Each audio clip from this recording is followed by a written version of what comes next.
இன்னைக்கு எங்க கழக பொதுச் செயலாளர் மாண்புமிகு எதிர்க்கட்சி தலைவர் புரட்சி தமிழர் அண்ணன் எடப்பாடியார் அவர்களின் ஆணைக்கிணங்க எங்க அன்பு அண்ணன் அரசு கொறடா எதிர்க்கட்சி கொறடா முன்னாள் அமைச்சர் எங்க அன்பு சகோதரர் எஸ்பி வேலுமணி அவர்களின் ஆணைக்கிணங்க இன்னைக்கு மாபெரும் கண்டன ஆர்ப்பாட்டம்.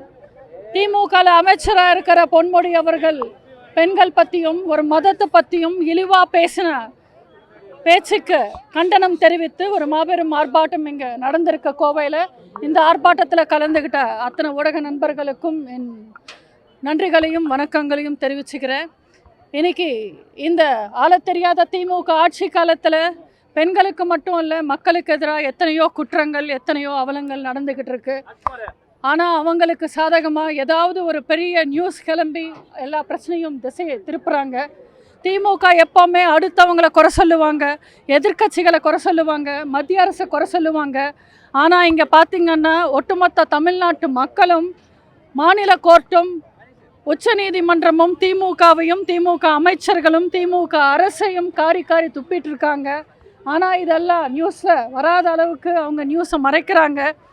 ஆனால் ரொம்ப நாளைக்கு திமுக தப்பிக்க முடியாது. எல்லா விஷயங்களையும் திமுக மாட்டும், எல்லா உண்மைகளும் வெளிச்சத்துக்கு வரும். மக்களை ஏமாத்தின திமுகவை ஏமாத்த மக்கள் காத்துக்கிட்டு இருக்காங்க.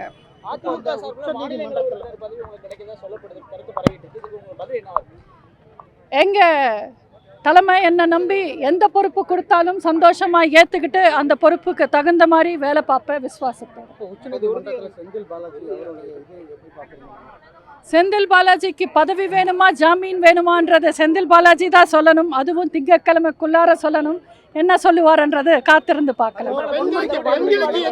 பெண்களுக்கு எதிராக சவுக்கு சங்கர் மீது எடுக்கப்பட்ட அந்த ஒரு ஆர்வமும் வேகமும் பொன்முடியின் மீது காட்ட மாட்டேங்கிறாங்க. இதுல நீதிமன்றமே சுட்டி காட்டி இது வரைக்கும் நடவடிக்கை எடுக்கலாம். அது எப்படி பாக்குறீங்க? அது நான் கேள்வி ஒவ்வொரு மேடையிலையும் கேட்டுக்கிட்டு இருக்கேன். ஊடக நண்பர்களான நீங்க எல்லாரும் ஸ்டாலினை பார்த்து கேட்கணும். சமூக ஆர்வலர்கள் மேலேயும் திமுக கட்சியோட அவலங்களை காரி துப்புற ஊடக நண்பர்கள் மேலேயும் பாஞ்சி பாஞ்சி நடவடிக்கை எடுக்கிற காவல்துறை பொன்முடி மாதிரி ஆளுங்க மேலே ஏன் நடவடிக்கை எடுக்க மாட்டேன்றாங்க? கோர்ட்டே கேஸ் எடுக்க சொன்னதுக்கு அப்புறம் கூட ஏன் கேஸ் இன்னும் பதிவு பண்ணாமல் இருக்காங்க?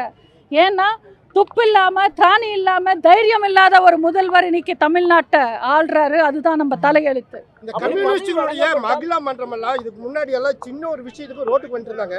இந்த 4 வருஷமா மகளிருக்காக எந்த போராட்டத்துக்கும் இது வரைக்கும் கூட்டணி கட்சிகள் வரல.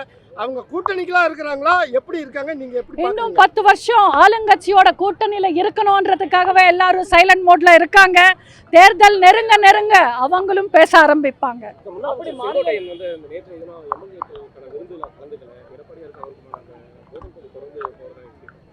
எந்த மோதலும் இல்லைங்க. நாங்கள் எல்லாரும் அண்ணன் தம்பி மாதிரி ஒரே குடும்பம் இந்த மாதிரி தான் வாழ்ந்துக்கிட்டு இருக்கோம். இப்போ கூட மே தினம் கூட்டம் எல்லாம் நாங்கள் அறிவிச்சிருக்கோம். நீங்கள் பார்த்தீங்கன்னா புரோட்டோகால் படி 4வது கூட்டம் செங்கோட்டையன் அண்ணன் தலைமையில் தான் அறிவிச்சிருக்கோம்.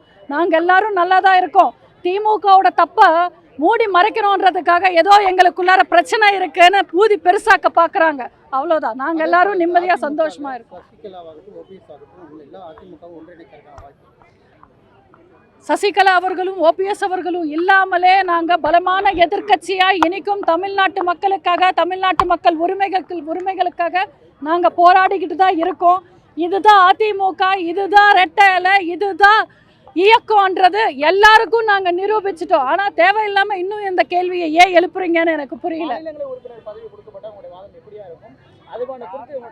அரசியல்ல எதுவுமே அறிவிப்பு வர வரைக்கும் நிரந்தரமும் இல்லை, உண்மையும் இல்லை. அறிவிப்பு வந்ததுக்கு அப்புறம் என்னோட செயல் எல்லாமே செயலாதான் இருக்கும், வெறும் பேச்சா இருக்காது. நான் இன்னும் அவர் அரசியல் தலைவரை பார்க்கல. அவர் இன்னும் எந்த அரசியலும் செய்யல. அவர் அரசியல் களத்துக்கு வரட்டும், அரசியல் பேசட்டும், அப்புறம் பதில் சொல்றோம். நாங்க எல்லாரும் சந்தோஷமா தான் இருக்கோம். தொண்டர்களோட முடிவு தான் எப்பவுமே அதிமுக தலைமை எடுக்கும். விஜய் அவர்கள் எதை வேணும்னாலும் டார்கெட் பண்ணலாம். ஆனா இது சினிமா கிடையாது, இது அரசியல், இது மக்கள் களம்.